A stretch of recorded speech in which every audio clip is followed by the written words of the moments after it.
ایک ایسے وقت میں جب اوباما انتظامیہ کی جانب سے افغانستان کے لیے امریکی پالیسی کا اثر نو جائزہ لیا جا رہا ہے، پاک افغان خطے کے لیے امریکہ کے خصوصی مندوب رچرڈ ہولبروک کی موت سے امریکی پالیسی پر کیا اثر پڑے گا؟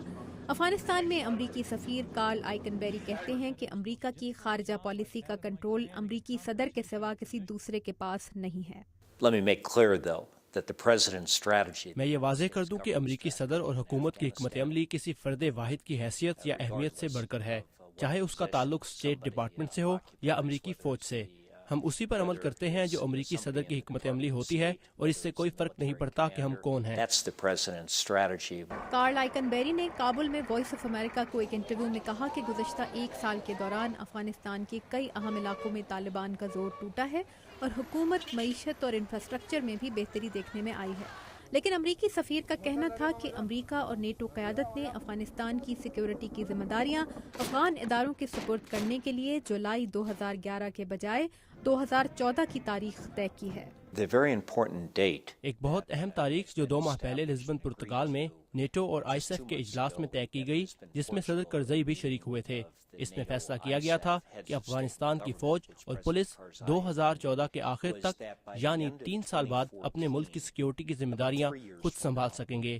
یہی ہدف صدر کرزئی نے 1 سال پہلے اپنی حلف برداری کے وقت طے کیا تھا، اور یہ ایک حقیقت پسندانہ ہدف ہے۔ Afghanistan have full sovereign responsibility for security. امریکی سفیر نے افغانستان کے لیے صدر اوباما کے دسمبر کے پالیسی جائزے کو ڈائگنوسٹک یعنی تشخیصی قرار دیا اور کہا کہ اس کا مقصد امریکی پالیسی میں تبدیلی نہیں ہوگا۔ President Obama announced. صدر اوباما نے اپنی نئی افغان پالیسی کا 1 سال پہلے ویسٹ پوائنٹ نیو یارک میں اعلان کیا تھا، لیکن جنرل پیٹریس اور میں ہر مہینے اپنی جائزہ رپورٹ واشنگٹن بھیجتے ہیں، تو دسمبر کا جائزہ کسی نئی پالیسی کا اعلان نہیں ہوگا، بلکہ یہ جائزے کے مسلسل عمل کا حصہ ہے، اور اس کی حیثیت بہت حد تک تشخیصی ہے۔ وکی لیکس کے ذریعے سامنے آنے والی خفیہ امریکی دستاویز کے حوالے سے کارل آئکن بیری کا کہنا تھا کہ یہ دستاویز سفارتکاروں کی گفتگو پر مبنی ہے، امریکی پالیسی پر نہیں۔